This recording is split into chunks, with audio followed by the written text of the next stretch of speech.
Praise the lord. మన ప్రభువైన యేసుక్రీస్తు పరిశుద్ధమైనటువంటి నామంలో ఈ ఉదయకాలపు కృపావార్తను వింటున్నటువంటి మీ అందరికీ దేవుని పేరట వందనాలు చెల్లిస్తూ ఉన్నాను. అందరు బాగున్నారా? మరి పూట ప్రభు మనకిచ్చినటువంటి వాక్యాన్ని మనము పరిశుద్ధ గ్రంథంలో చదువుకుందాం.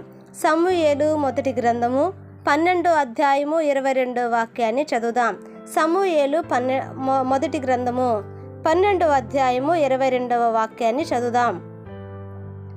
యెహోవా మిమ్మును తనకు జనముగా చేసుకొనుటకు ఇష్టము కలిగి ఉన్నాడు. హల్లెలూయా. నా దేవుని బిడ్డలారా గమనించండి. యెహోవా మిమ్మును తనకు జనముగా చేసుకొనుటకు ఇష్టము కలిగి ఉన్నాడు అని ఇక్కడ దేవుని యొక్క వాక్యము సెలవిస్తూ ఉంది. ఆలోచించండి.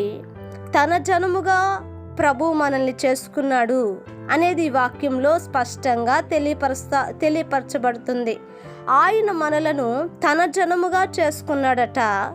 ఇప్పుడు మనలను ఆయన తన జనముగా చేసుకోవటానికి ఇష్టము కలిగి ఉన్నాడంట.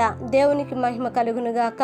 నా దేవుని బిడ్డలారా, ఒక పరిశుద్ధుడు పాపులమైనటువంటి మనలను, అపవిత్రమైన జీవితాన్ని కలిగినటువంటి మనలను, ఏ మంచి లేనటువంటి మనలను తన జనులుగా చేసుకోవటానికి ప్రభు ఇష్టపడ్డాడు అన్నటువంటి మాట నా దేవుని బిడ్డలారా నమ్మశక్యము కానిదండి. అయినప్పటికీ ప్రభువుకు మాత్రమే ఇది సాధ్యమండి. ఎందుకనంటే తను తప్ప ఇంకెవ్వరు కూడా ఈ లోకానుసారమైనటువంటి జీవితంలో, ఈ భయంకరమైనటువంటి అపవిత్రతల మధ్యలో పాపముతో మోసముతో కూడుకున్నటువంటి వ్యక్తులను ఎన్నడూ కూడా తన సొంత జనులుగా, తన వారుగా, తన ప్రజలుగా, తన వారుగా మరి చేసుకోవటానికి ఎవ్వరికి ఇష్టం లేదండి. కానీ ప్రభు ఇష్టపడ్డాడంట. నా దేవుని బిడ్డలారా, నిన్ను తన జనంగా చేసుకోవటానికి దేవుడు ఇష్టపడ్డాడు. తన యొక్క ప్రజలుగా నిన్ను చేసుకోవటానికి, నన్ను చేసుకోవటానికి ప్రభు ఇష్టపడ్డాడు. నేను అంటాను, అంత ఇష్టపడినటువంటి దేవుడు మన కొరకు ప్రాణమీ లేదా? అంతగా ఇష్టపడినటువంటి దేవుడు మన కొరకు రక్తం కార్చలేదా? మరి అంతగా ఆయన మనల్ని ఇష్టపడినప్పుడు మనం ప్రభువుని ఇష్టపడుతున్నామా? ప్రభువును మనం ఇష్టపడి ఇదిగో ప్రభువును మనము నా దేవుని బిడ్డలారా మరి దగ్గరికి చేర్చుకుంటున్నామా?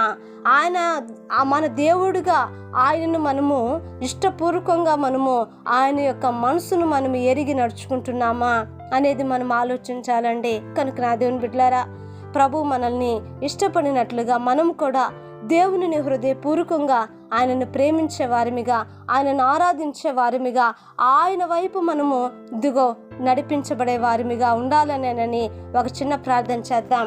మహాపరిశుద్ధుడైన మా తండ్రి, కృప కలిగిన దేవానికి వందనాలయ్యా. ఉదయకాలం ముందు మీరు మాట్లాడిన మీ మాటల కొరకు స్తోత్రాలు. నిజమేనైనా నీ యొక్క జనముగా మమ్మల్ని చేసుకున్నందుకు స్తోత్రాలు అయా. ఆ రీతిగానే మేము కూడా నా ప్రభా మా దేవునిగా అయా, నా తండ్రి నైనా మా రక్షకునిగా నిన్ను మేము నా తండ్రి నా ప్రభా అయ్యా ఇదిగో ఇష్టపూర్వకంగా నా ప్రభానైనా అయ్యా ఇదిగో నీతో ఉండేటువంటి భాగ్యాన్ని తండ్రి మీరు మాకు దయచేయమని యేసు నామమును అడిగి వేడుకుంటున్నాము తండ్రి. ఆమేన్. Praise the lord.